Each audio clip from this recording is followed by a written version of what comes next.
ఇగో పండుగ ఉందని నేనేం చేసిన ఆకిట్లా ముగ్గులు ఎత్తున్నా. ఇక ముగ్గేసుడు అయిపోగానే కలర్లు నింపుతున్నా. ఇక ఎయ్యంగా ఎర్ర కలర్ తక్కువ పడ్డది. ఇక పక్కింటి పిల్ల నా దగ్గరనే కూర్చుండి యూత్తుంది. ఇక ఆ పిల్లకు నేనేమన్నా అమ్మ మీ అమ్మని ఎర్ర కలర్ పెట్టుమని పోయే ఇంట్లోకి తక్కువ పడ్డది అని అన్న. అంటే ఆ పిల్ల పోయింది. పోయి వచ్చింది మళ్ళా. ఏమైనమ్మా అంటే ఆంటీ ఇప్పుడే మా అమ్మ కలర్ అంతా వేసేసిందట అయిపోయిందట అని చెప్పింది. అనంగా నేనేం చేసిన ఇగో సగం కలర్ వేసి సగం కలర్ వేయకపోతే ఈ కారం కొడుతుంది అని ఇంట్లోకి వెళ్ళి పొడి కారం డబ్బా తీసుకొచ్చిన. ఇక ముగ్గుల నింపుతున్నా. నింపంగా గాలిక పిల్ల కంట్లో పడ్డది.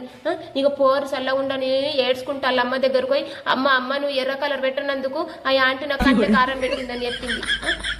పొట్టు తిట్టిరు పండుకోలు. నాకు గాలి గట్టిగా పెట్టినందుకు నేనేం చెప్తా చెప్పురు మీరే.